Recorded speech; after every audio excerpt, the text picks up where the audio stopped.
Mira Sullivan posa le seau d'eau sur le seuil et essuya la sueur de son front avec la paume de sa main, laissant une traînée humide sur sa peau hâlée. Le soleil pesait sur l'horizon, tel un fer à cheval chauffé à blanc, et l'air vibrait de chaleur, même maintenant que le jour déclinait. 6 ans plus tôt, elle n'aurait jamais imaginé vivre seule à la périphérie de Cedar Ridge, dans une cabane qu'elle avait construite de ses propres mains, avec des rondins calcinés, après le grand incendie. « Maman Mira, je peux aller au ruisseau ?» retentit une voix claire derrière elle. Elle se retourna et vit un garçon d'environ 8 ans, avec une tignasse de cheveux sombres et des yeux gris qui semblaient toujours trop mûrs pour son visage. Tommy se tenait sur le pas de la porte, une canne à pêche artisanale à la main, une simple branche à laquelle était attachée une ligne. « Ne t'éloigne pas de la maison, » dit Mira en s'accroupissant pour ajuster sa chemise. « Et dès que le soleil touchera ces collines, tu rentres directement. D'accord ?» Tommy hocha la tête avec le sérieux d'un adulte et courut vers le ruisseau qui scintillait entre les saules. Mira le suivit du regard, et une vague de tendresse monta de nouveau dans sa poitrine, comme chaque fois qu'elle le regardait. Ce garçon était devenu tout pour elle. Son fils, sa raison de vivre, la raison de se lever chaque matin et de s'endormir avec le sourire. Elle se souvenait de ce jour, 6 ans auparavant, où le grand incendie avait ravagé la vallée, dévorant tout sur son passage. La fumée avait obscurci le ciel pendant des semaines, transformant le soleil en un disque rouge et terne. Mira avait alors perdu son mari. Il était parti aider à combattre le feu dans le comté voisin et n'était jamais revenu. Son corps fut retrouvé 1 mois plus tard. Mais c'est au cours de ces jours sombres qu'un miracle se produisit. En parcourant les cendres à la recherche de quelque chose à sauver, elle entendit un faible pleur. Au milieu des troncs de chêne carbonisés, près des ruines fumantes d'une maison, était assis un très jeune garçon, sale, effrayé, avec de grands yeux gris remplis de larmes. « Maman ?» avait-il murmuré ce jour-là, tendant ses petites mains vers elle. Mira le prit dans ses bras, et son cœur sembla se réchauffer pour la première fois depuis des mois. Elle chercha ses parents, interrogea les voisins, publia des annonces dans les journaux des villes voisines. Personne ne vint réclamer le garçon. Personne ne se manifesta. C'était comme s'il était apparu de nulle part, un cadeau du ciel pour une femme qui avait tout perdu. Aujourd'hui, 6 ans plus tard, Tommy était son fils en tout point, sauf par le sang. Il l'aidait aux tâches ménagères, apprenait à lire dans une vieille Bible qu'elle avait sauvée de l'incendie, et s'endormait chaque soir au son de ses berceuses. Le bruit de sabots qui approchait fit lever la tête à Mira. Un cavalier sur un cheval baille avançait lentement sur le sentier menant à leur maison. L'inconnu était grand, large d'épaules, vêtu d'une veste en cuir usé et d'un jean délavé par le soleil et la route. Son chapeau était rabattu sur ses yeux, mais Mira distingua les traits durs d'un visage couvert d'une barbe de plusieurs jours.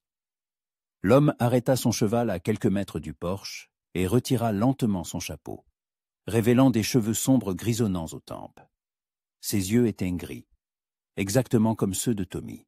« Bonsoir, madame », dit-il d'une voix basse, empreinte de la fatigue d'un long voyage. « Je m'appelle Jacob White. Je cherche un garçon. » Le cœur de Mira manqua un battement. Elle se redressa lentement, serrant instinctivement les poings. « Quel garçon ?» demanda-t-elle, s'efforçant de garder une voix calme. Jacob White mit pied à terre et attacha son cheval à la rampe du porche. Ses mouvements étaient lents, mais empreints de la force d'un homme habitué au danger. « Thomas White, mon fils. » Il leva les yeux vers elle et Mira vit dans son regard une douleur dissimulée derrière un masque sévère. « On m'a dit qu'il pourrait être ici. » Mira sentit le sol se dérober sous ses pieds. Depuis 6 ans, elle vivait dans la crainte de ce moment. Mais chaque jour qui passait, elle espérait qu'il n'arriverait jamais. « Je ne sais pas de quoi vous parlez, » dit-elle. Mais sa voix la trahit, tremblant sur les derniers mots. Jacob fit un pas en avant, et Mira aperçut une cicatrice qui barrait sa joue gauche, de la pommette au menton. S'il vous plaît, ne me forcez pas à tout expliquer. Je sais que vous l'avez trouvé après. L'incendie. Je sais que vous vous êtes occupé de lui toutes ces années. Sa voix s'adoucit. Et je vous en suis reconnaissant. Mais c'est mon fils. Comment puis-je savoir que vous dites la vérité? Mira recula vers la porte, prête à la claquer à tout un moment et à crier à Tommy de s'enfuir. Où étiez-vous il y a 6 ans quand il avait besoin d'un père? Le visage de Jacob s'assombrit, et il sortit lentement de sa poche un papier plié. « J'étais en prison, dit-il doucement, pour un crime que je n'ai pas commis. Il m'a fallu 6 ans pour prouver mon innocence et être libéré. » Mira prit le papier avec des doigts tremblants. C'était un certificat officiel de libération de la prison d'État du Colorado. Jacob White, accusé de vol à main armée, acquitté suite à de nouvelles preuves. « Ce pourrait être un faux, » murmura-t-elle, tout en sachant que le document était authentique. « Peut-être, » concéda Jacob, « mais ce n'est pas le cas. J'ai autre chose. » Il sortit de la poche intérieure de ça. Veste un petit médaillon en argent suspendu à une fine chaîne. Mira eut un hoquet de surprise. C'était exactement le même médaillon qu'elle avait retiré du cou de Tommy le jour où elle l'avait trouvé. Un médaillon gravé des initiales T.W. Thomas White. « Sa mère le lui a donné avant de mourir ?» dit Jacob, la voix brisée. « Elle est morte de la fièvre quand il avait 2 ans. Après sa mort, je me suis mis à boire. Beaucoup. Et une nuit, on m'a arrêté. Tommy s'est resté avec une voisine, mais quand l'incendie a commencé, il ne termina pas sa phrase, mais Mira comprit. La voisine était morte, la maison avait brûlé, et le petit garçon s'était retrouvé seul au milieu des cendres. À cet instant, un rire se fit entendre, et Tommy arriva en courant vers la maison, tenant une cordelette avec 2 petites truites. « Maman Mira, regarde, j'ai attrapé !» Il s'arrêta net en voyant l'étranger et se blottit instinctivement contre la jupe de Mira. Jacob regardait le garçon, aidé. Larmes coulaient lentement sur son visage. Il posa un genou à terre pour être à la hauteur de l'enfant. « Salut, Tommy, dit-il d'une voix rauque. Je suis ton papa. » Le garçon fronça les sourcils et serra plus fort la jupe de Mira. « Je n'ai pas de papa, dit-il. J'ai maman Mira. » Les mots de l'enfant transpercèrent le cœur de Jacob comme un couteau. Il se releva lentement, sans quitter son fils des yeux. « Je comprends, dit-il à Mira. Pour lui, vous êtes sa mère. Mais c'est mon fils, et je suis venu le chercher. » Non, dit fermement Mira en enlaçant les épaules de Tommy. Vous ne pouvez pas débarquer après 6 ans et l'emmener. Il est mon fils maintenant. Je l'ai élevé, nourri, éduqué, aimé. Pour lui, vous n'êtes qu'un étranger. Jacob ferma les yeux, luttant contre ses émotions. Je sais, croyez-moi, je sais ce que vous représentez pour lui. Mais c'est mon seul enfant, la seule chose qu'il me reste en ce monde. Il ouvrit les yeux et la regarda avec désespoir. Je vous en prie. Ne me l'enlevez pas une seconde fois. Tommy jeta un coup d'œil par-dessus la jupe de Mira et examina attentivement le visage de l'inconnu. « Pourquoi tes yeux sont comme les miens ?» demanda-t-il. Jacob sourit à travers ses larmes. « Parce que tu es mon fils, Tommy. Je t'ai cherché très longtemps. Et où étais-tu avant ?»« J'étais loin, très loin. Mais maintenant, je suis là, et je ne repartirai plus. » Mira sentit son monde s'effondrer.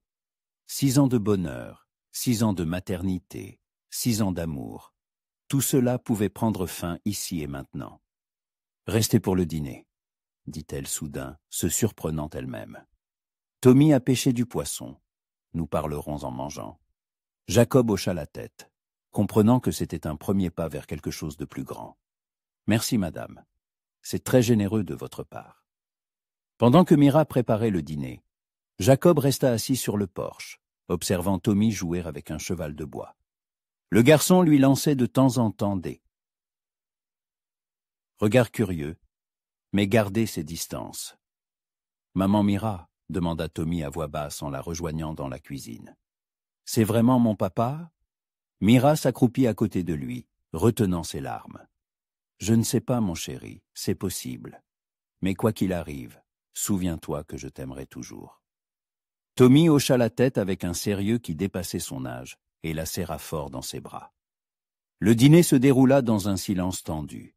Jacob raconta ses années de prison, comment il pensait chaque jour à son fils, comment il l'avait cherché après sa libération. Tommy écoutait, les yeux écarquillés, tandis que Mira sentait son cœur se serrer un peu plus à chaque mot de l'étranger. À la tombée de la nuit, Jacob se leva de table. « Merci pour le dîner, madame. Je vais passer la nuit en ville et je reviendrai demain. Nous avons beaucoup de choses à discuter. » Il se tourna vers Tommy qui se frottait les yeux de sommeil. « Bonne nuit, mon fils. »« Bonne nuit, monsieur, » répondit. Le garçon, n'osant toujours pas l'appeler papa. Après le départ de Jacob, Mira coucha Tommy et resta longtemps assise sur le porche, à contempler les étoiles. Une tempête d'émotions faisait rage en elle.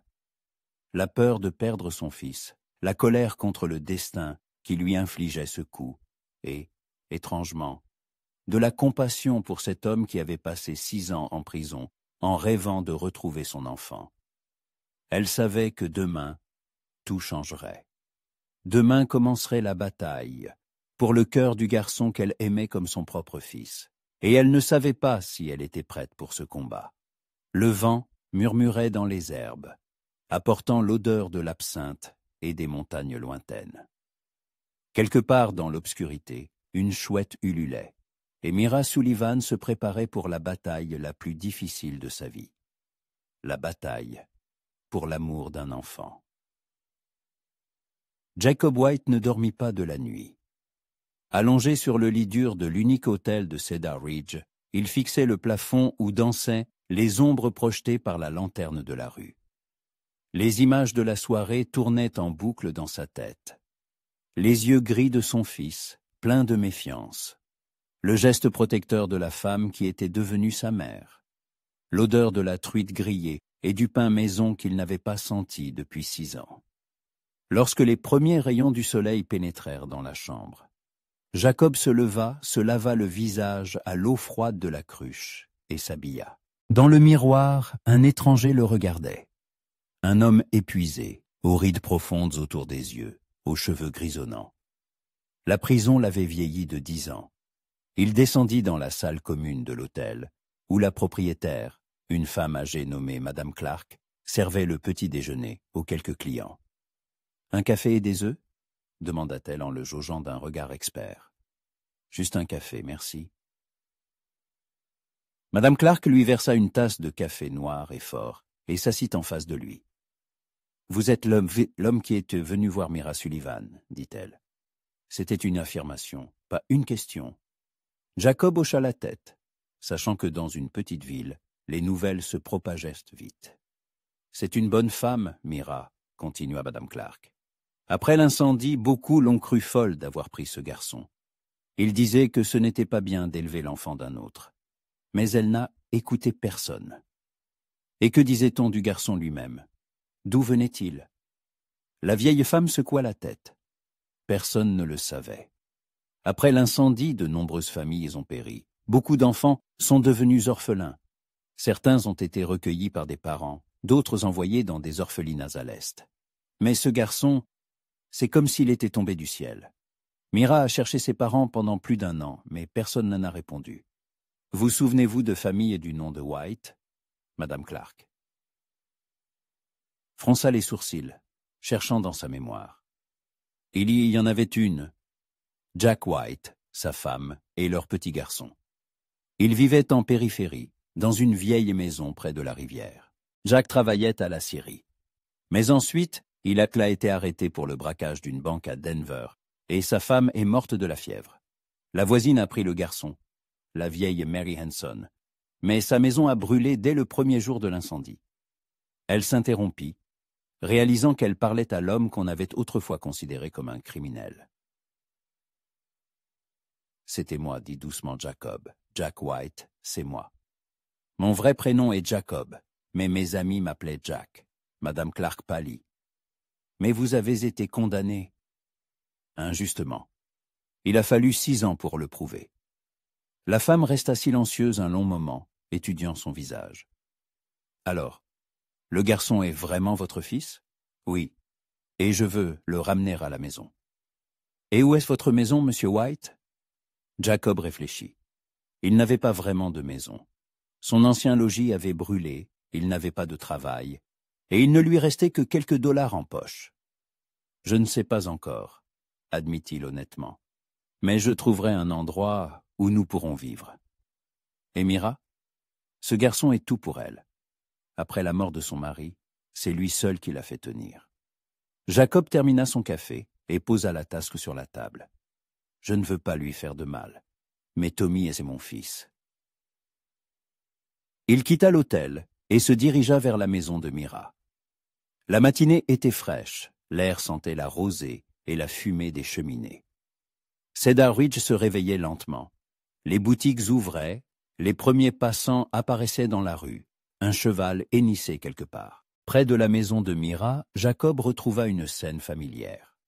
La femme étendait du linge sur une corde, tandis que le garçon jouait à côté. Tommy avait construit une sorte d'enclos avec des bâtons et y faisait entrer des chevaux de bois sculptés. « Bonjour », dit Jacob en s'arrêtant au portillon. Mira se retourna et il vit qu'elle n'avait pas dormi non plus. Ses yeux étaient rouges et cernés. « Bonjour, monsieur White. » Tommy leva la tête de son jeu et lui fit un signe de la main. « Salut, vous êtes revenu ?»« Oui, je suis revenu. Et qu'est-ce que tu as là ?»« Un ranch ?» dit fièrement le garçon. « Vous voulez voir ?» Jacob passa le portillon et s'accroupit à côté de son fils. Mira les observait, serrant un drap humide dans ses mains. « Très joli ranch, » dit Jacob en examinant la construction. « Et ça, c'est qui ?»« Des chevaux. Maman Mira les a sculptés pour moi dans une vieille clôture. Et ça, ce sont des vaches, et ça, des moutons. Quand je serai grand, j'aurai un vrai ranch. » « C'est un beau rêve. Tu sais monter à cheval. » Tommy secoua la tête. « Maman Mira dit que les chevaux coûtent cher et qu'on n'a pas les moyens d'en acheter un, mais elle m'a promis qu'un jour elle m'apprendrait. » Jacob jeta un regard à Mira, qui continuait d'étendre le linge en feignant de ne pas écouter leur conversation. « Tu veux que je t'apprenne tout de suite ? J'ai un cheval. » Les yeux du garçon s'illuminèrent. « Vraiment ? Maman Mira, je peux ?» Mira se figea, une pince à linge à la main. « Je ne sais pas, Tommy, ça pourrait être dangereux. »« Je le tiendrai fermement, » assura Jacob. « Ma jument est calme, et j'ai appris à monter avant de savoir marcher. » Tommy courut vers Mira et lui tira la main. « S'il te plaît, j'ai toujours rêvé de monter à cheval. » Mira regarda les yeux suppliants du garçon, puis ceux de Jacob. Dans son regard à lui, elle lut de la compréhension et de la gratitude. « D'accord, » dit-elle finalement, mais seulement près de la maison. Jacob amena sa jument Baie, une bête calme et intelligente nommée Stella. Il hissa Tommy en selle, l'installant devant lui, et guida lentement le cheval dans la cour. « Tiens-toi à la crinière, » dit-il à son fils. « Tu sens comme elle bouge ? Il faut bouger avec elle, comme si vous ne faisiez qu'un. » Au début, Tommy se crispa de peur, mais il se détendit peu à peu et se mit à rire de plaisir. « Maman Mira, regardez, je suis à cheval. » Mira sourit malgré la douleur dans son cœur. Elle voyait à quel point le garçon était heureux, à quel point il était naturel en selle, avec quelle facilité il communiquait avec son père. Et cela lui causait une peine insupportable. « On peut recommencer ?» demanda Tommy lorsqu'ils s'arrêtèrent. « Bien sûr. Mais faisons d'abord une pause. » Jacob aida le garçon à descendre et attacha Stella à un poteau. « Monsieur White, » dit Mira en s'approchant, « j'ai besoin de vous parler. Seul. » Tommy courut à la maison chercher un verre de joie, laissant Mira et Jacob seuls dans la cour. « J'ai pensé toute la nuit à notre conversation d'hier, » commença-t-elle. « Et je comprends que vous êtes son père. Mais je ne peux pas vous donner cet enfant comme un sac de farine. Il ne vous connaît pas, il ne vous fait pas confiance. Pour lui, vous êtes un étranger. Je sais, dit Jacob, et je n'ai pas l'intention de l'emmener de force. Je veux qu'il ait lui-même envie de venir avec moi. Et s'il ne veut pas? Jacob resta longtemps silencieux, regardant la maison d'où provenait le rire de Tommy. Alors je resterai ici, je trouverai du travail, je construirai une maison. Je serai près de mon fils, même s'il ne veut pas m'appeler père.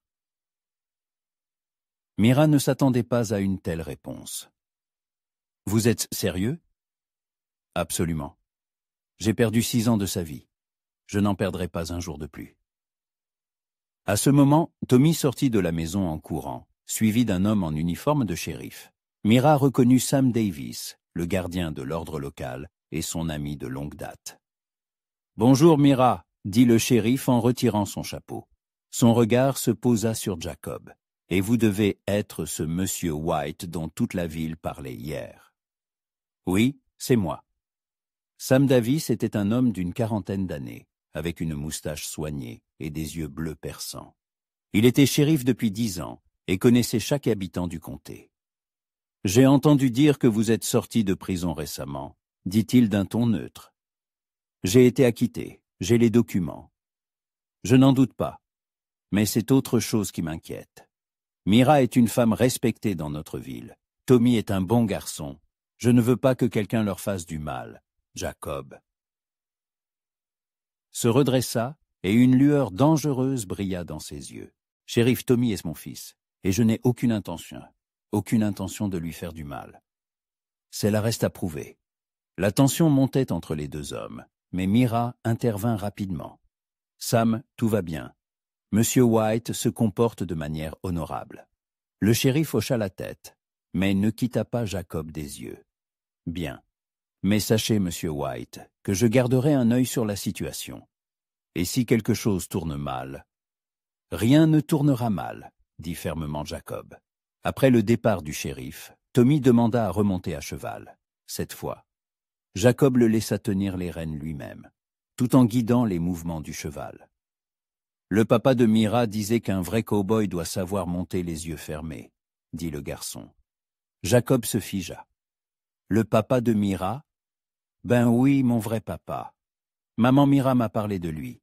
Il est mort dans l'incendie en sauvant des gens. Il était très courageux. Mira, qui avait entendu la conversation, sentit ses joues s'empourprer. Elle n'avait jamais menti à Tommy sur le fait qu'il était adopté, mais elle ne lui avait pas non plus raconté toute la vérité. « Tommy, dit-elle doucement, il est temps que nous parlions. » Le garçon sauta du cheval et courut vers elle. « De quoi, maman Mira ?» Mira s'assit à côté de lui sur l'herbe et prit ses mains dans les siennes. « Tu te souviens quand je t'ai raconté comment nous nous sommes rencontrés? Comment je t'ai trouvé après l'incendie? Oui, tu as dit que je m'étais perdu et que je pleurais, et que tu m'avais sauvé.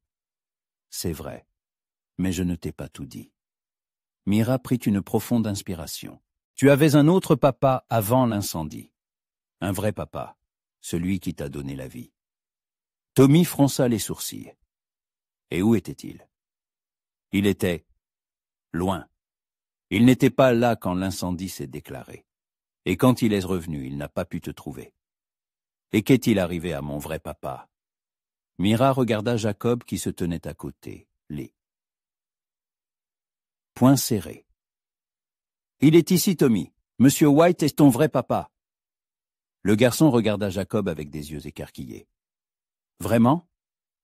Vraiment, mon fils, dit Jacob d'une voix rauque en s'agenouillant.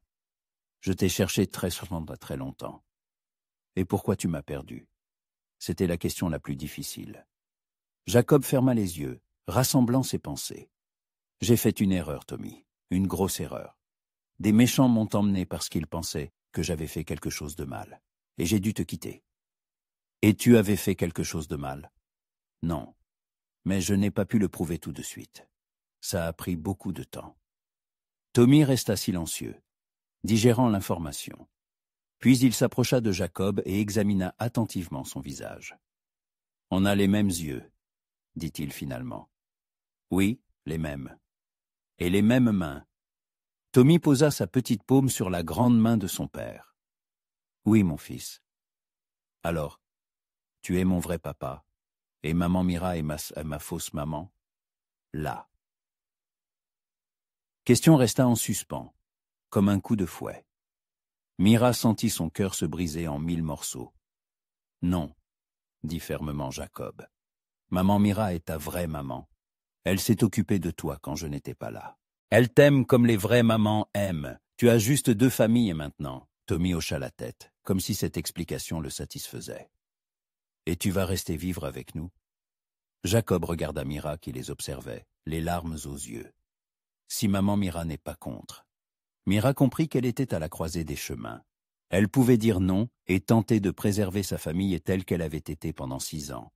Ou elle pouvait ouvrir la porte à l'inconnu, où sa place auprès de Tommy pourrait changer à jamais. Nous allons y réfléchir, dit-elle prudemment. Mais en voyant le visage heureux de Tommy, qui tenait à la fois sa main et celle de Jacob, Mira comprit que la décision avait déjà été prise pour elle. 1 semaine s'était écoulée depuis que Jacob était apparu dans leur vie. Il s'était installé à l'hôtel, mais chaque matin, il venait à la maison de Mira, l'aidait aux tâches ménagères et passait du temps avec Tommy. Le garçon s'habituait progressivement à la présence de son père, même s'il l'appelait toujours Monsieur White au lieu de papa. Mira observait leur relation avec des sentiments mitigés. D'un côté, elle voyait à quel point Tommy était heureux lorsque Jacob lui apprenait à réparer une clôture ou lui racontait des histoires de cow-boy. De l'autre, chaque jour, son propre rôle dans la vie du garçon semblait diminuer.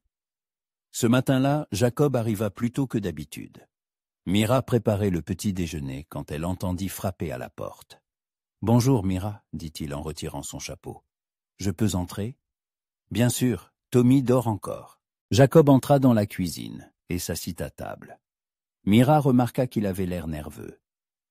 « Un homme veut me parler, » dit-il sans préambule. Frank Miller, le propriétaire d'un grand ranch au nord de la ville. Il me propose un travail. Mira posa la poêle sur le feu et se tourna vers lui. C'est une bonne nouvelle. Félicitations. Merci, mais il y a une condition. Jacob marqua une pause. Il veut que je m'installe au ranch. Il y a une maison pour les ouvriers. Le cœur de Mira manqua un battement. Je vois. Et vous voulez emmener Tommy avec vous? Oui, mais pas tout de suite. Je veux d'abord qu'il s'habitue à moi, qu'il ait lui-même envie de venir. Mira continua de préparer le petit déjeuner en silence, mais ses mains tremblaient. Et s'il ne veut pas? Alors je refuserai le travail. Ne faites pas ça, dit Mira sans se retourner. Vous avez besoin de ce travail. Et Tommy doit apprendre à connaître son père. À ce moment, Tommy, encore en chemise de nuit, entra dans la cuisine en courant. « Monsieur White, vous êtes déjà là !»« Bonjour, mon. »« Fils, bien dormi ?»« Très bien. J'ai rêvé que j'avais un vrai cheval et qu'on galopait dans la prairie, vous et moi. » Jacob sourit. Et si ce rêve devenait réalité? Tommy écarquilla les yeux. « C'est vrai, c'est possible. Peut-être. On me propose un travail dans un ranch. Il y a beaucoup de chevaux, de vaches, de moutons. Un vrai ranch, comme celui que tu as construit avec des bâtons. Ouah. Et maman Mira vient aussi? » Jacob regarda Mira qui leur tournait le dos. C'est à maman Mira de décider. Tommy courut vers Mira et lui tira la main. « Maman Mira, on y va. S'il te plaît, il y aura de vrais chevaux. » Mira s'accroupit à côté du garçon, s'efforçant de sourire. « Mon chéri, c'est un travail pour Monsieur White. C'est ton papa et il doit gagner de l'argent pour s'occuper de toi. »« Et tu ne peux pas travailler au ranch ?»« Je ne sais pas faire ça. Je sais seulement cuisiner, faire le ménage, coudre. »« Mais c'est aussi un travail, » objecta Tommy. « Dans. »« Et faire le ménage ?» Mira sentit une boule se former dans sa gorge. Elle comprenait que le garçon ne saisissait pas toute la complexité de la situation. « Tommy va t'habiller, dit doucement Jacob. « Maman Mira et moi, nous allons parler. » Quand le garçon fut parti, Jacob s'approcha de Mira. « Il a raison, vous savez. Le ranch a vraiment besoin d'une cuisinière et d'une gouvernante. Frank Miller m'a dit que sa femme n'arrivait plus à tout gérer seule. Vous me proposez ce travail par pitié? Non. Je vous le propose parce que sans vous, Tommy sera malheureux. Et parce que... Il marqua une pause. Parce que moi aussi j'aurais du mal sans vous. Mira leva les yeux vers lui, surprise par le ton de sa voix. Que voulez-vous dire? Je veux dire que cette semaine, j'ai vu quelle femme extraordinaire vous êtes. Comment vous vous occupez de Tommy, comment vous tenez votre maison, comme vous êtes forte. J'ai besoin de votre aide, Mira. Pas seulement pour Tommy, mais pour moi aussi. Ces paroles sonnèrent sincères. Mais Mira doutait encore de ses motivations. J'ai besoin de réfléchir. Bien sûr. Mais Miller attend une réponse pour demain. La journée se passa comme d'habitude, mais l'atmosphère était tendue. Tommy posait des questions impatientes sur le ranch, faisait des plans sur le cheval qu'il choisirait, tandis que Mira restait silencieuse, plongée dans ses pensées. Le soir, alors que Jacob s'apprêtait à partir, un cavalier arriva. C'était un jeune homme d'environ 25 ans, vêtu de beaux habits et montant un cheval de race. « Bonsoir », dit-il en descendant de sa monture. « Je cherche monsieur Jacob White. »« C'est moi, » répondit Jacob sur ses gardes. « Je m'appelle Edward Preston. Je suis avocate à Denver. J'ai besoin de vous parler de votre affaire. » Mira sentit un frisson la parcourir. Quelque chose dans les manières de l'avocat lui déplaisait. « Quelle affaire ?» demanda Jacob. « L'affaire du braquage de banque pour laquelle vous avez été acquitté. » Preston sortit un dossier de sa sacoche. « Voyez-vous, de nouveaux témoignages sont apparus, qui pourraient remettre en question votre acquittement. » « Quel témoignage ?»« La déposition d'un témoin qui affirme vous avoir vu près de la banque le jour du braquage. Cet homme s'était tu par peur, mais il est maintenant prêt à témoigner. » Jacob pâlit. « C'est impossible. J'ai été acquitté parce que mon innocence a été prouvée. Parfois, les verdicts d'acquittement sont révisés, monsieur White, surtout si de nouvelles preuves apparaissent. » Tommy, qui jouait dans la cour, s'approcha des adultes. « Qu'est-ce qui se passe? Pourquoi tout le monde est ceci sérieux ?» Mira le prit rapidement par la main. « Rien de spécial, mon chéri. Allons à l'intérieur. » Mais le garçon continua d'écouter. « Monsieur White, » poursuivit l'avocat, « je représente les intérêts de la partie lésée. La banque demande une révision du procès. Vous devez vous présenter au tribunal de Denver dans 2 semaines. Et si je ne viens pas, alors un avis de recherche sera émis contre vous. Et croyez-moi cette fois, les recherches seront plus approfondies. » L'avocat remonta à cheval et partit, laissant un lourd silence dans la cour. « Qu'est-ce que ça veut dire ?» demanda Mira. Jacob serra les poings. « Ça veut dire que quelqu'un ne veut vraiment pas que je sois libre. Mais pourquoi? Si vous êtes innocent, c'est bien là le problème. Je suis innocent, mais le vrai coupable est toujours en liberté. Et il n'apprécie peut-être pas que je sois de retour. » Tommy écoutait leur conversation, les yeux écarquillés. « Monsieur White, ils vont vous reprendre ?» Jacob s'accroupit à côté de son fils. « Je ne sais pas, Tommy, c'est possible. Mais vous n'avez rien fait de mal. »« Non, mon fils, mais parfois les méchants accusent les gentils. » Le garçon réfléchit. « Et s'il vous emmène, je ne vous reverrai plus jamais. » La question resta en suspens, et Jacob ne sut que répondre. « Je me battrai, Tommy. Je ferai tout pour rester avec toi. » Cette nuit-là, Mira ne put dormir. Elle pensait à l'offre de travail au ranch, à la possibilité de perdre Tommy, au fait que Jacob pourrait être de nouveau arrêté. Le matin, elle prit sa décision. Quand Jacob arriva, elle l'attendit au portillon. « J'accepte d'aller au ranch, dit-elle, mais seulement si vous me promettez de me raconter honnêtement votre passé, toute la vérité. » Jacob hocha la tête. « Promis, vous avez le droit de savoir avec qui vous liez votre destin. Et une autre condition. Quoi qu'il arrive au tribunal, Tommy reste avec moi jusqu'à ce que vous ayez prouvé votre innocence de manière définitive. » D'accord? Ils se serrèrent la main, et Mira sentit qu'elle faisait un pas de plus vers l'inconnu. Mais aux côtés de Tommy et Jacob, cet inconnu ne semblait plus si effrayant. Le jour même, ils se rendirent au ranch de Frank Miller. Tommy ne put contenir sa joie en voyant les pâturages infinis, les troupeaux de chevaux et de bovins. « Maman Mira, regarde, de vrais cow-boys !»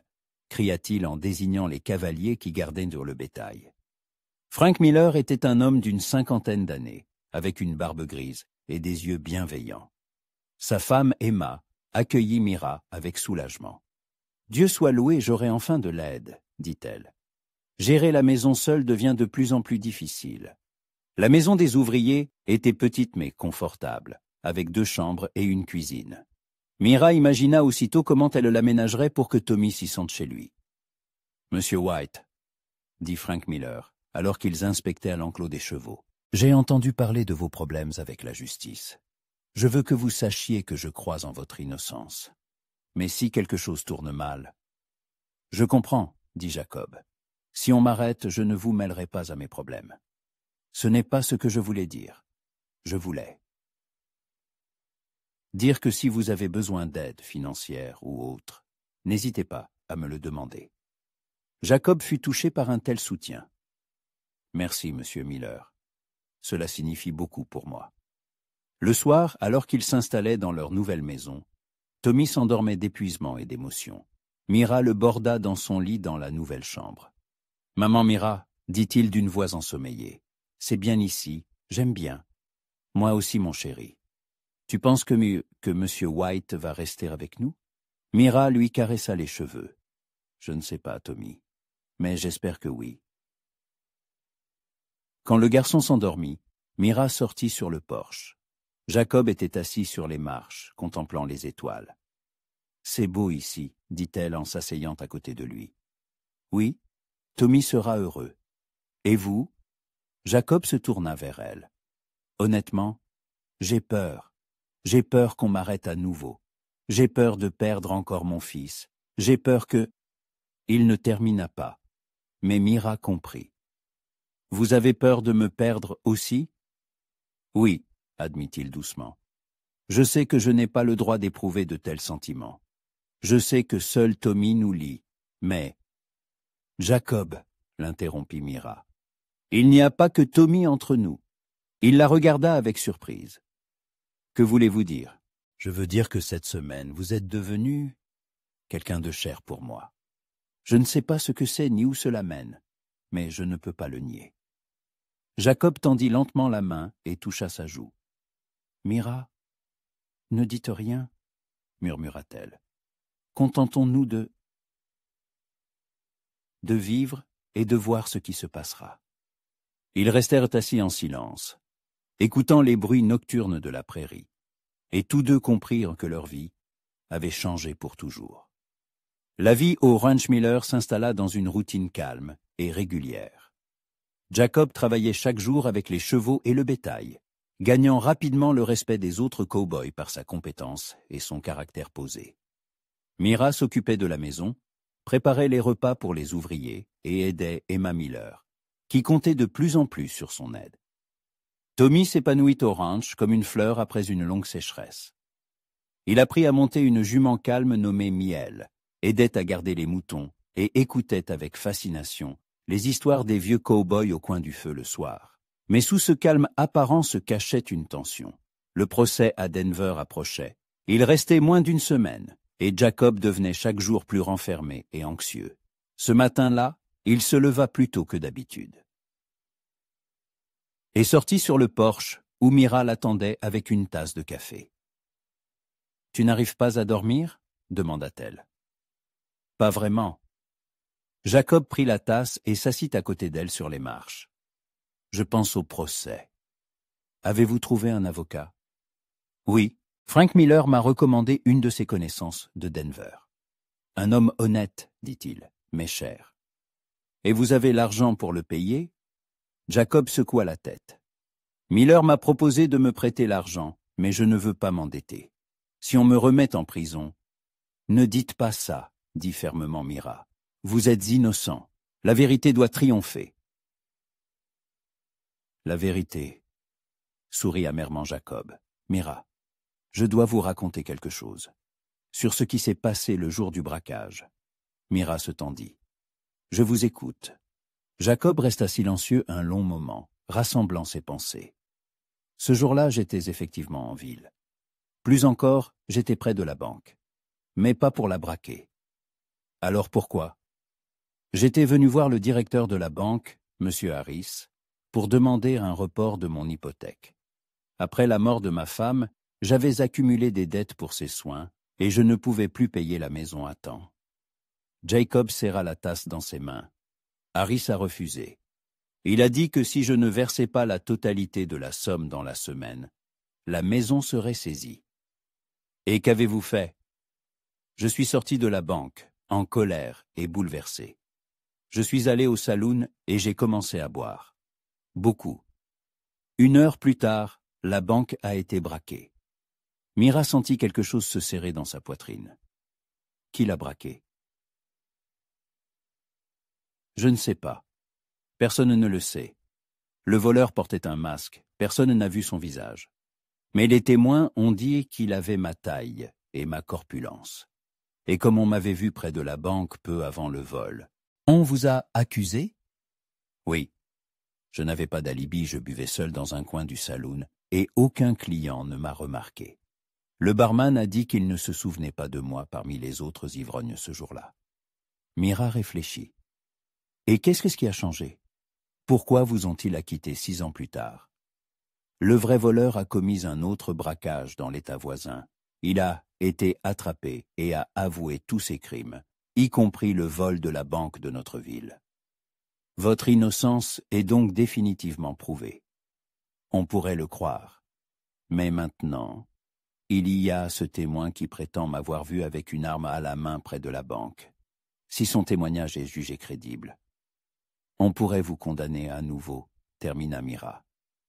Oui, et cette fois, personne ne croira en mon innocence. À ce moment, Tommy sortit de la maison en courant, déjà habillé et prêt pour une nouvelle journée. « Bonjour.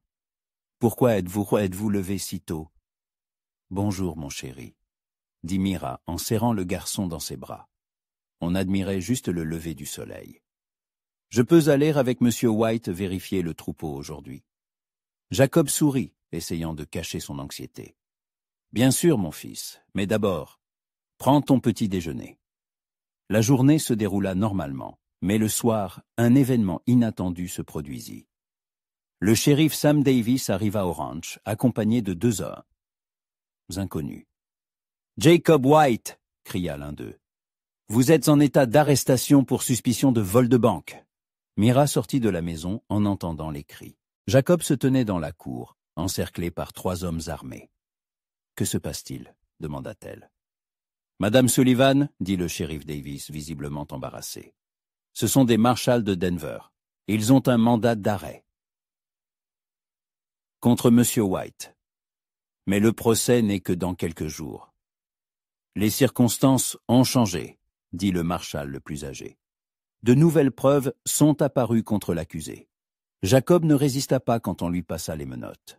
« Mira, dit-il, prenez soin de Tommy, et ne croyez pas ce que diront les journaux. »« Je me battrai pour vous, cria-t-elle. Je trouverai un avocat, je réunirai l'argent. »« Ne gâchez pas votre vie pour moi, répondit Jacob en montant dans la carriole.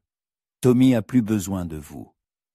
À cet instant, Tommy sortit de la maison en courant. En voyant son père menotté, il se figea. « Monsieur White, qu'est-ce qu'ils vous font ?»« Tommy, dit Jacob d'une voix rauque, sois un bon garçon.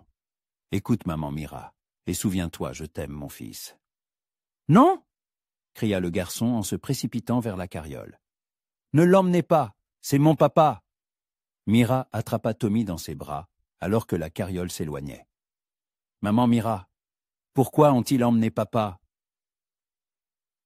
Sanglotait le garçon. « Il est gentil. »« Je sais, mon chéri, je sais. » Cette nuit fut la plus dure de la vie de Mira.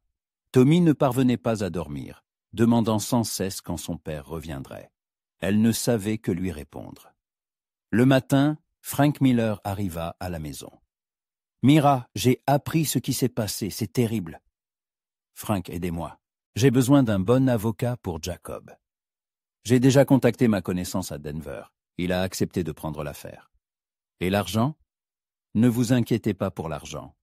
Jacob est un homme bon et je suis prêt à l'aider. Mira sentit des larmes de gratitude lui monter aux yeux. Frank, je ne sais comment vous remercier. Continuez simplement à travailler ici. Emma s'est beaucoup attachée à vous et Tommy a besoin de stabilité. Le jour même, Mira partit pour Denver avec un avocat nommé William Chase. C'était un homme d'âge mûr, aux yeux perçants et au caractère déterminé. Racontez-moi tout ce que vous savez sur l'affaire Jacob White, demanda-t-il en chemin. Mira raconta ce qu'elle avait appris de Jacob, sa version des faits et l'apparition soudaine du nouveau témoin. Intéressant, murmura Chase. Très intéressant que ce témoin apparaisse maintenant, 6 ans après les faits. Vous pensez qu'il ment? C'est possible. Ou peut-être qu'on le force à mentir. Il faut découvrir à qui profite le retour de M. White en prison. À la prison de Denver, Mira vit Jacob derrière les barreaux pour la première fois. Il avait maigri en quelques jours à peine, et ses yeux reflétaient le même désespoir qu'elle avait vu lors de leur première rencontre. « Mira, dit-il en s'approchant des barreaux, vous n'auriez pas dû venir. Je ne pouvais pas ne pas venir. Tommy n'arrête pas de demander après vous. » La douleur dans les yeux de Jacob s'intensifia. « Comment va-t-il ?»« Mal. Il ne mange pas, ne dort pas bien. Il attend sans cesse votre retour. Peut-être vaudrait-il mieux lui dire la vérité. Que je ne reviendrai peut-être jamais. »« Non, dit vivement Mira. N'osez pas dire ça. Monsieur Chase trouvera un moyen de prouver votre innocence. Et s'il n'en trouve pas ?» Mira passa la main à travers les barreaux et toucha son visage. « Alors j'attendrai aussi longtemps qu'il le faudra. Et Tommy attendra aussi. » Jacob ferma les yeux, sentant la chaleur de son contact. « Je ne mérite pas une telle dévotion. Si vous la méritez. Parce que vous êtes un homme bon et un père aimant. » La rencontre avec l'avocat apporta les premiers espoirs. William Chase découvrit que le nouveau témoin, un certain Joe Madison, avait des problèmes financiers avant de témoigner contre Jacob, et après sa déposition, il avait soudainement remboursé toutes ses dettes. « Quelqu'un l'a payé pour un faux témoignage, » dit Chase à Mira. « Il faut juste découvrir qui et pourquoi. » L'enquête prit plusieurs jours. Chase découvrit que Joe Madison avait reçu une grosse somme d'argent d'un intermédiaire agissant pour le bas. Compte d'un client anonyme. « Mais je sais comment découvrir qui est ce client, » dit l'avocat. « Il faut forcer Madison à dire la vérité. » Le procès commença un jeudi pluvieux. Mira était assise dans la salle, serrant un mouchoir dans ses mains et priant pour que la vérité triomphe. Jacob paraissait pâle, mais gardait sa dignité. Le procureur présenta l'affaire comme si la culpabilité de Jacob était évidente. Il appela Joe Madison, qui déclara sous serment avoir vu l'accusé avec un revolver à la main près de la banque le jour du braquage. « J'avais peur de parler à l'époque, » déclara Madison. « Je pensais qu'il pourrait se venger sur moi et ma famille. Mais maintenant que tant de temps a passé, j'ai décidé de dire la vérité. » Quand ce fut le tour de la défense, William Chase se leva et regarda les jurés. « Messieurs, mon client était effectivement près de la banque le jour du braquage, mais pas pour la voler, mais pour demander un report de paiement pour son hypothèque. Et j'en ai la preuve. » L'avocat présenta les registres de la banque, où la rencontre de Jacob avec le directeur était consignée ce jour-là. Il appela également le directeur, M. Harris, qui confirma avoir rencontré Jacob et lui avoir refusé le report. « Mais cela ne prouve pas qu'il n'aurait pas pu revenir et braquer la banque plus tard, » objecta le procureur. « C'est exact, » admit Chase. « Mais cela prouve qu'il avait une raison légitime de se trouver près de la banque. Maintenant, permettez-moi de démontrer pourquoi le témoignage de M. Madison n'est pas crédible. » L'avocat présenta à la cour les documents financiers de Madison, montrant qu'il avait reçu une grosse somme d'argent peu avant sa déposition. « Monsieur Madison, » s'adressa Chase au témoin, « pouvez-vous expliquer à la cour d'où vous vient l'argent pour rembourser toutes vos dettes ?» Madison pâlit. « J'ai gagné aux cartes. Contre qui? Où? Quand? Y a-t-il des témoins de ce gain? Madison bafouilla, ne sachant que répondre. Monsieur Madison, poursuivit Chase, vous êtes sous serment. Le faux témoignage est passible d'emprisonnement. Je vous le demande une dernière fois. D'où vient cet argent? Madison regarda dans la salle, comme s'il cherchait quelqu'un du regard, puis baissa la tête. « On m'a payé, » murmura-t-il. Un brouhaha s'éleva dans la salle. « Qui vous a payé ?» demanda le juge avec autorité. « Un homme du nom de Walter King. Il a dit que c'était pour que justice soit faite. » Myra eut un hoquet de surprise. Walter King était le frère du véritable braqueur de banque, celui qui avait avoué le crime et était mort en prison 1 an plus tôt. De toute évidence, il n'avait pas supporté que son frère soit reconnu coupable et avait décidé de faire porter le chapeau à Jacob. La suite du procès était jouée d'avance. Madison avoua avoir fait un faux témoignage et toutes les accusations contre Jacob furent abandonnées. Lorsque le juge annonça l'acquittement complet, Myra ne put retenir ses larmes de soulagement.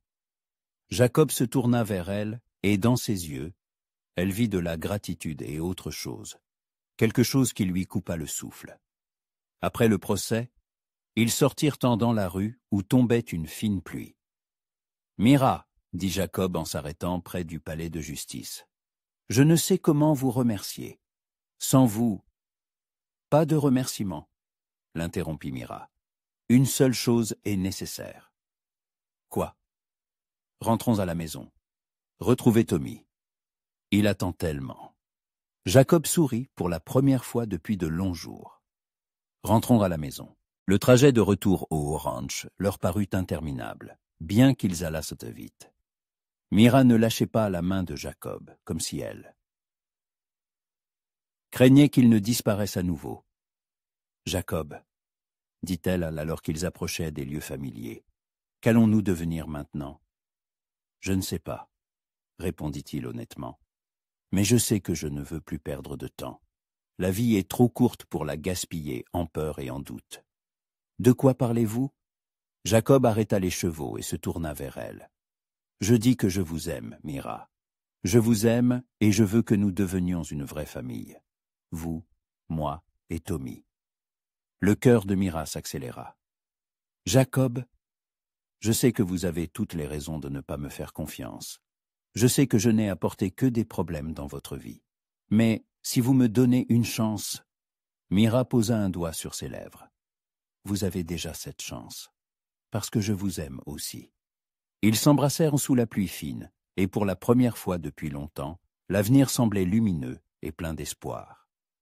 Quand ils arrivèrent à la maison, Tommy sortit en courant, Voyant son père, il cria de joie et se jeta dans ses bras. « Papa, papa, tu es revenu !» Jacob souleva son fils et le serra fort contre lui. « Oui, mon fils, je suis revenu, et je ne repartirai plus jamais. »« Tu promets ?»« Je promets. » Myra les regardait, et son cœur débordait d'amour pour ces 2 personnes les plus chères au monde. Les semaines passèrent, et la vie au ranch prit un nouveau cours. Jacob se lança dans le travail avec une énergie redoublée, comme pour rattraper le temps perdu. Frank Miller, impressionné par son dévouement et sa compétence, lui proposa de devenir contremaître en chef, ce qui signifiait une augmentation de salaire et plus de responsabilités. Tommy aussi avait changé depuis le retour de son père. Il avait gagné en confiance, appelé Jacob papa sans hésitation, et racontait fièrement aux autres enfants que son père était un cow-boy. Mais les plus grands changements se produisaient dans la relation entre Myra et Jacob, après leur déclaration. D'amour, une proximité particulière s'était installée entre eux, bien qu'ils vivent encore comme des amis, s'occupant de Tommy. Ce dimanche matin, la famille était réunie sur le porche, après le petit déjeuner. Tommy jouait avec des soldats de bois qu'un des cow-boys lui avait sculptés, et Myra reprisait des chaussettes. Jacob réparait une selle et la regardait de temps en temps. « Maman Myra » dit Tommy sans lever les yeux de son jeu. « Quand est-ce que vous vous mariez avec papa ?» Myra se piqua le doigt avec l'aiguille et poussa un petit cri de surprise. Tommy, d'où te viennent de telles idées? Oncle Charlie dit que si un homme et une femme vivent ensemble et s'occupent d'un enfant, ils doivent se marier. C'est ce qui est juste. Jacob et Mira échangèrent un regard. Oncle Charlie était un vieux cow-boy qui travaillait au ranch depuis 20 ans et était considéré comme le sage local. « Oncle Charlie en sait beaucoup sur la vie, » dit prudemment Jacob. « Mais chaque situation est unique. Et qu'est-ce qu'il y a d'unique dans notre situation ?» demanda naïvement le garçon. Mira sentit le rouge lui monter aux joues. « Tommy, va plutôt nourrir les poules. Elles doivent avoir faim. » Quand le garçon s'éloigna en courant, Jacob posa la selle et s'assit plus près de Mira. « Il a raison, vous savez, » dit-il doucement. « À propos de quoi? » « Du fait que nous devrions nous marier. Pas seulement pour lui, mais pour nous aussi. » Mira arrêta de coudre et le regarda. « Jacob, nous nous connaissons à peine. Quelques mois seulement se sont écoulés depuis que vous êtes entré dans notre vie. Parfois, quelques mois comptent plus que des années. » Il prit sa main dans la sienne. « Mira, je sais que vous êtes une femme bonne, forte et loyale. Je sais que vous êtes une mère merveilleuse pour Tommy. Je sais qu'à vos côtés, je me sens un homme meilleur que je ne le suis réellement. N'est-ce pas suffisant pour commencer une vie de famille? Et si nous nous trompions? Et si ce que nous ressentons n'est que de la gratitude et de l'attachement à cause de Tommy? » Jacob se leva et lui tendit la main. Alors il n'y a qu'une seule façon de le savoir. Mira prit sa main et se leva. Laquelle? Pour toute réponse, Jacob la prit dans ses bras et l'embrassa. Pas lentement et tendrement comme le jour de son retour du tribunal, mais avec passion et exigence. Mira sentit son corps répondre à ses caresses, son cœur battre plus vite, sa respiration devenir saccadée. Quand ils se séparèrent, Jacob la regarda dans les yeux. Est-ce que ça ressemble à de la gratitude? Mira secoua la tête, incapable de prononcer un mot. « Alors épouse-moi, Mira Sullivan. Deviens ma femme, et je deviendrai ton mari. Pour de vrai. »« Oui, » murmura-t-elle. « Oui, je le veux. » À ce moment, Tommy surgit du coin de la maison. « Hourra !» cria-t-il. « Je vous ai vu vous embrasser. Ça veut dire qu'on est une vraie famille maintenant. » Jacob se mit à rire et souleva son fils dans ses bras. « Oui, mon fils, maintenant nous sommes une vraie famille. » Le mariage fut fixé au dimanche suivant. Mira voulait une cérémonie simple, mais Emma Miller insista pour organiser une fête pour tout le ranch. « Nous avons rarement des occasions joyeuses ici, » dit-elle. « Laissez les gens s'amuser. » La semaine précédant, le mariage passa comme un éclair. Mira cousait sa robe en batiste blanche qu'Emma avait rapportée de la ville. Jacob acheta un nouveau costume et commanda des alliances chez le bijoutier local. Tommy s'entraînait à porter les alliances, ce qui était sa mission d'honneur. Le samedi soir, la veille du mariage, un invité inattendu arriva au ranch. C'était un homme d'une quarantaine d'années, élégamment vêtu, sur un cheval de prix. « Je cherche Mira Sullivan, » dit-il en descendant de sa monture. « C'est moi, » répondit Mira en sortant sur le porche. « Et vous? Qui êtes-vous? Je m'appelle Robert Carter. Je suis avocate à Saint-Louis. J'ai une nouvelle importante pour vous concernant un héritage. » Mira fronça les sourcils. « Quel héritage? Je n'ai pas de parents riches.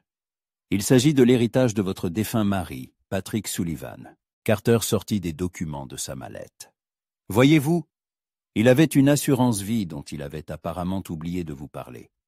Après sa mort, la compagnie d'assurance a tenté de retrouver ses héritiers, sans succès. Ce n'est que récemment qu'ils m'ont contacté pour mener une enquête. » Mira prit les documents avec des mains tremblantes. « Combien y a-t-il? » 5 000 $, Madame Sullivan, plus les intérêts sur 6 ans. Au total, environ 7 000 $. La tête de Mira se mit à tourner face à une telle somme. C'était une fortune, assez pour acheter son propre ranch. Mais il y a une condition, poursuivit l'avocat. Seuls les héritiers légitimes de Patrick Sullivan peuvent recevoir l'argent, c'est-à-dire sa veuve ou ses enfants biologiques. Le cœur de Mira se serra. Tommy n'est pas le fils biologique de mon mari. Je sais. J'ai mené mon enquête.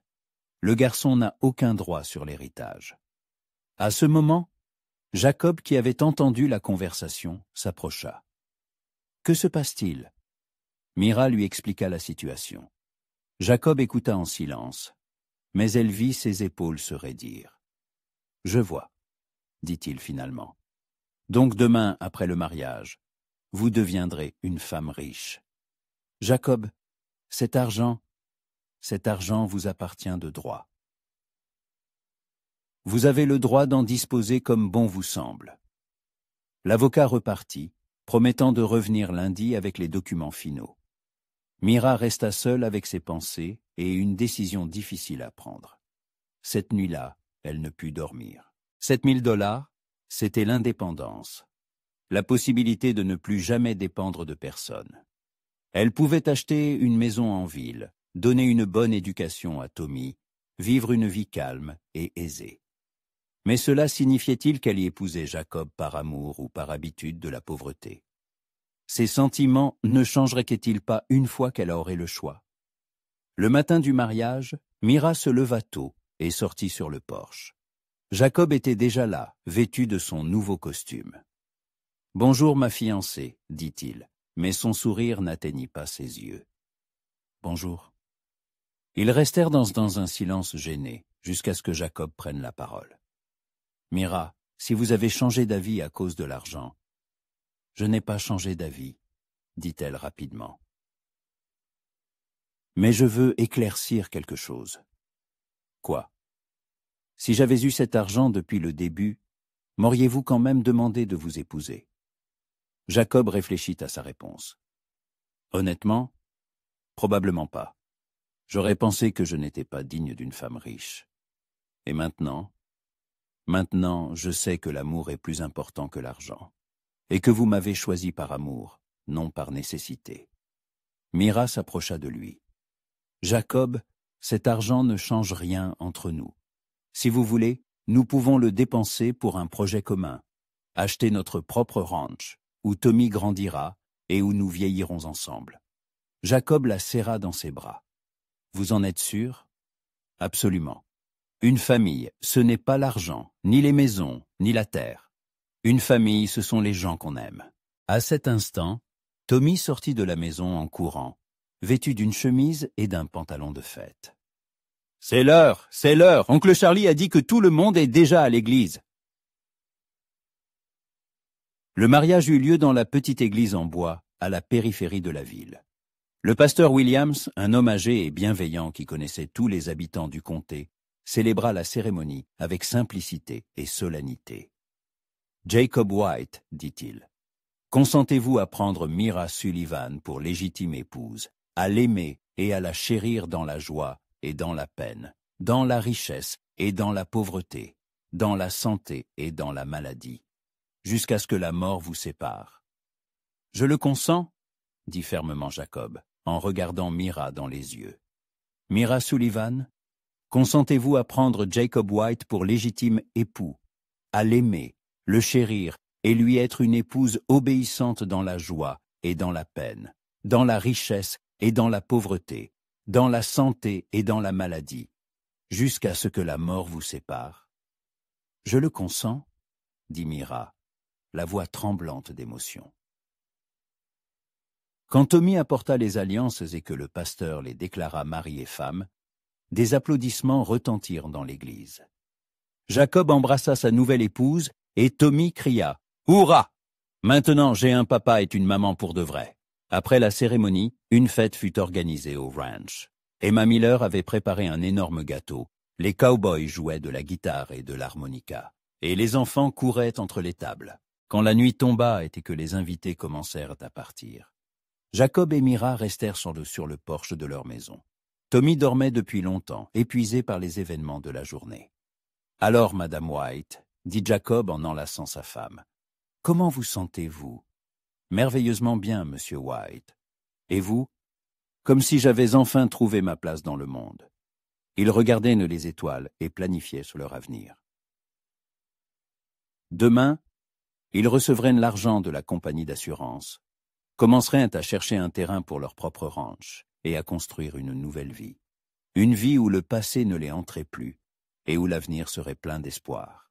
« Jacob, dit Mira en se blottissant contre son mari, je veux que vous sachiez que ce qui nous est arrivé n'est pas un hasard, c'est le destin.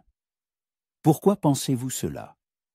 Parce que sans l'incendie d'il y a 6 ans, je n'aurais jamais trouvé Tommy. Et si je ne l'avais pas trouvé, je ne vous aurais jamais rencontré. Parfois, les événements les plus terribles mènent aux conséquences les plus heureuses. » Jacob l'embrassa sur la tempe. « Alors je suis reconnaissant au destin pour toutes les épreuves qui m'ont mené à vous. » Le vent murmurait dans les herbes, apportant l'odeur de l'absinthe et des montagnes lointaines. Quelque part, un chien aboyait, et dans la maison, Tommy respirait doucement dans son sommeil. Mira White, elle s'habituait encore à son nouveau nom, se sentait la femme la plus heureuse du monde. 1 an s'était écoulé depuis le mariage de Mira et Jacob. Leur vie avait beaucoup changé. Avec l'argent de l'assurance, ils avaient acheté un terrain dans la vallée de la rivière Cedar, construit une maison et fondé leur propre petit ranch. Tommy, qui avait maintenant 9 ans, était devenu un véritable aide pour son père, et Mira attendait un enfant. Ce matin de début de printemps, Jacob fut réveillé par les bruits venant de la cuisine. Malgré sa grossesse, Mira se levait toujours tôt pour préparer le petit déjeuner. « Bonjour ma chérie », dit-il en enlaçant sa femme par derrière et en posant doucement ses mains sur son ventre arrondi. « Comment va notre petit ?»« Il est agité aujourd'hui, » sourit Mira en couvrant ses mains des siennes. « Il a sûrement hâte de voir le monde. Ou peut-être qu'il a juste faim comme son père. » Tommy entra dans la cuisine en courant, déjà prêt pour le travail. « Bonjour maman. Bonjour papa. Je peux aller avec vous vérifier les nouveaux veaux aujourd'hui? »« Bien sûr mon fils, » dit Jacob, « mais d'abord prends ton petit déjeuner et aide ta mère à la maison. » En 1 an, le garçon avait beaucoup changé. Il avait grandi, s'était fortifié, et surtout, il avait acquis cette confiance en lui qui lui manquait tant. Il savait maintenant qu'il avait une famille qui l'aimait et ne l'abandonnerait jamais. Après le petit déjeuner, les hommes partirent au pâturage et Mira s'occupa des tâches ménagères. Leur ranch était petit comparé à celui de Frank Miller, mais il était à eux. 100 têtes de bétail, une vingtaine de chevaux, des moutons, des poules. L'exploitation grandissait de mois en mois. Vers midi, un cavalier arriva. Mira reconnut le shérif Sam Davis et sortit sur le porche pour l'accueillir. « Bonjour Mira, comment ça va? La santé? »« Tout va bien, Sam, merci. Qu'est-ce qui vous amène ?» Le shérif mit pied à terre et retira son chapeau. « J'ai des nouvelles qui pourraient t'intéresser, Jacob. On a retrouvé l'homme qui a soudoyé Joe Madison pour son faux témoignage. » Mira se tendit. « Et alors ?» Il a été arrêté. Walter King a tout avoué et a écopé de 2 ans de prison pour faux témoignage et subornation de témoins. L'affaire de Jacob est définitivement close. Mira sentit le dernier poids du passé se détacher de ses épaules. C'est une excellente nouvelle. Jacob sera ravi. Il y a autre chose. Sam marqua une pause. Le gouverneur de l'État a décidé de verser à Jacob une compensation pour son incarcération illégale. $1000 pour chaque année passée en prison. Le souffle de Mira se coupa. $6000. Exactement. Les documents sont prêts. Il suffit d'aller les chercher au tribunal du comté. Le soir, quand Jacob et Tommy rentrèrent, Mira les accueillit avec un sourire radieux. « J'ai des nouvelles pour vous, » dit-elle. Jacob se méfia. D'habitude, les nouvelles dans leur vie n'étaient pas bonnes. Quelles nouvelles? Mira raconta la visite du shérif et la compensation. Jacob resta silencieux un long moment, digérant l'information. $6000, répéta-t-il enfin. C'est assez pour agrandir le ranch, acheter un nouveau troupeau. Ou pour autre chose? Dit doucement Mira. Comme quoi, par exemple? Pour l'éducation de Tommy, pour un voyage dans une grande ville, afin de trouver un bon médecin pour l'accouchement, pour... pour tout ce qui rendra notre famille plus heureuse. Jacob serra sa femme dans ses bras. Nous sommes déjà heureux, ma chérie. Tout le reste n'est qu'un agréable bonus. Ce soir-là, ils restèrent longtemps assis sur le porche, à planifier l'avenir. Tommy s'endormait sur les genoux de Jacob, et Mira tricotait des chaussons de bébé. « Jacob, dit-elle soudain, avez-vous déjà regretté que les choses se soient passées ainsi? De quoi parlez-vous? Du fait qu'à cause de la prison et de toutes ces épreuves, vous avez perdu tant d'années. Du fait que nous nous soyons rencontrés dans de telles circonstances. » Jacob réfléchit à sa réponse. « Vous savez, parfois je me demande ce qu'aurait été ma vie si on ne m'avait pas arrêté. J'aurais probablement sombré dans l'alcoolisme après la mort de ma femme. J'aurais probablement perdu Tommy pour de bon, non pas physiquement, mais spirituellement. Je serais peut-être devenu un homme aigri, blâmant le monde entier pour ses malheurs. Et au lieu de ça, j'ai rencontré la femme la plus extraordinaire du monde, qui a donné à mon fils un amour maternel et à moi la foi en l'avenir. Non, Mira. Je ne regrette rien. À cet instant, quelque chose bougea dans le ventre de Mira, et elle eut un hoquet de surprise. « Qu'y a-t-il » s'inquiéta Jacob. « Je crois que notre bébé est pressé de voir le jour, dit Mira en se tenant le ventre. Les heures suivantes furent un tourbillon. Jacob se précipita en ville chercher le médecin et la sage-femme, laissant Tommy avec une voisine. Mira s'efforçait de rester calme, bien que les contractions deviennent de plus en plus fortes. Le docteur Harrison, un homme âgé et expérimenté, examina Mira et assura que tout se passait bien. « Un premier accouchement après 30 ans est toujours un peu plus compliqué, dit-il à Jacob. Mais votre femme est une femme forte. Tout ira bien. L'accouchement dura toute la nuit. » Jacob ne quitta pas la porte de la chambre, priant pour que Mira et l'enfant aillent bien. Quand enfin un cri de bébé retentit, il sentit ses jambes flageoler de soulagement. « Félicitations, monsieur White !» dit le docteur en sortant. De la chambre. « Vous avez une petite fille en bonne santé et robuste. » Jacob entra dans la chambre et vit Mira, pâle mais heureuse, avec un petit paquet dans les bras. « Fais connaissance avec notre fille, » murmura-t-elle. Jacob prit délicatement le bébé dans ses bras et sentit son cœur déborder d'amour. La petite avait des cheveux sombres comme lui, mais le nez et les lèvres de Mira. « Elle est magnifique, » dit-il d'une voix rauque. « Comment allons-nous l'appeler ?»« Je pensais au prénom Hope, » dit Mira, « parce qu'elle symbolise notre espoir en l'avenir. »« Hope White, » répéta Jacob. Un nom magnifique pour une fille magnifique. Le matin, Tommy arriva avec la voisine. Le garçon était excité par l'arrivée de sa sœur et, sous la surveillance des adultes, la tint prudemment dans ses bras. « Elle est si petite, s'étonna-t-il. Quand est-ce qu'elle grandira ?»« Pas de sitôt, » rit Jacob. « D'abord tu devras être son grand frère, son protecteur et son professeur. »« Je serai le meilleur grand frère du monde. » Promit solennellement Tommy. Les semaines suivantes se furent consacrées aux soins du nouveau-né. Mira se rétablit rapidement et Jacob se partageait entre le ranch et l'aide à sa femme. Tommy essayait d'aider comme il le pouvait. Il apportait les langes, berçait sa sœur quand elle pleurait et racontait fièrement à tout le monde qu'il était maintenant un grand frère. Un soir, alors que Hope dormait et que Tommy faisait ses devoirs à la table de la cuisine, Mira et Jacob étaient assis sur le porche, regardant le coucher du soleil. « Vous vous souvenez de notre rencontre ?» dit Mira. « Vous aviez dit que vous veniez chercher votre fils. Je m'en souviens, et j'ai reçu bien plus que ce que j'espérais. Quoi donc? Une famille, une vraie famille, où chacun aime et prend soin des autres. Une maison où l'on a envie de rentrer chaque soir. Un avenir qu'on n'a pas peur de planifier. » Mira prit sa main.